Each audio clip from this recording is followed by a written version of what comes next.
আসসালামু আলাইকুম।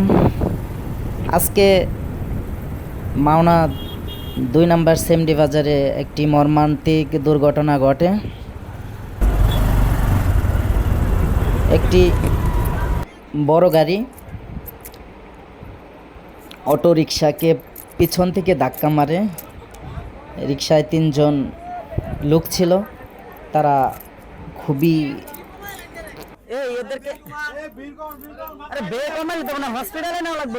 তাদের অবস্থা খুবই খারাপ। একজন মায়ের মতো বয়সী, ওনার অবস্থা খুবই খারাপ। ওনার মাথাটা এক সাইডে ফেটে গেছে। আমি রক্তের চিহ্নগুলো কেটে দিয়েছি।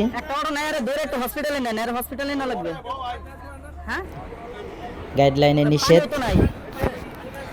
যা হোক, এখন ওনাদের যে অবস্থা বর্তমানে, তা অবস্থা খারাপ। তো আমি ওনাদেরকে বললাম ওনাদেরকে হসপিটালে পাঠানোর ব্যবস্থা করুন। দুজন একসাথে একটা গাড়ি বাউ করে দেন, আমি গাড়ি ভাড়াটা দিয়ে দিই। এটা ই করেন, একটা গাড়ির ব্যবস্থা করে দেন। অনেকটাই খারাপের দিকে, তো খুবই চোট লেগেছে। তো আল্লাহ তাআলার কাছে হাজার শুকরিয়া, ওনাদেরকে আল্লাহ তাআলা বাঁচিয়ে রেখেছেন। কারণ ওনাদের হাইওয়ে রুটে অ্যাক্সিডেন্ট হলে মানুষের আসলে বাঁচার আশঙ্কা থাকে না, তবু আল্লাহ তাআলা ওনাদেরকে বাঁচিয়ে দিয়েছেন। সকলেই ওনাদের জন্য দোয়া করবেন, ওনারা যেন সুস্থ হয়ে বাড়ি ফিরতে পারেন। ওনাদের অবস্থা দেখে খুবই খারাপ লাগলো। ওনাদের পরিবারের লোক এখানেই আছে। লোকের আশায় থাকলে না, তো যে এত অবস্থা খারাপ। তো আমি বলছিলাম যে যত দ্রুত সম্ভব ওনাদেরকে হসপিটালে নেওয়াটা, তা ওনারা বললো যে ঠিক আছে, সমস্যা নাই, নিতেছি। তো আশেপাশে কোথাও পানিও নাই যে ওনাদেরকে একটু পানি ঢালবে, এরকম পানি নেই আশেপাশে, কোনো পানির ব্যবস্থা নেই। তো যাই হোক, ওনাদের জন্য দোয়া করবেন।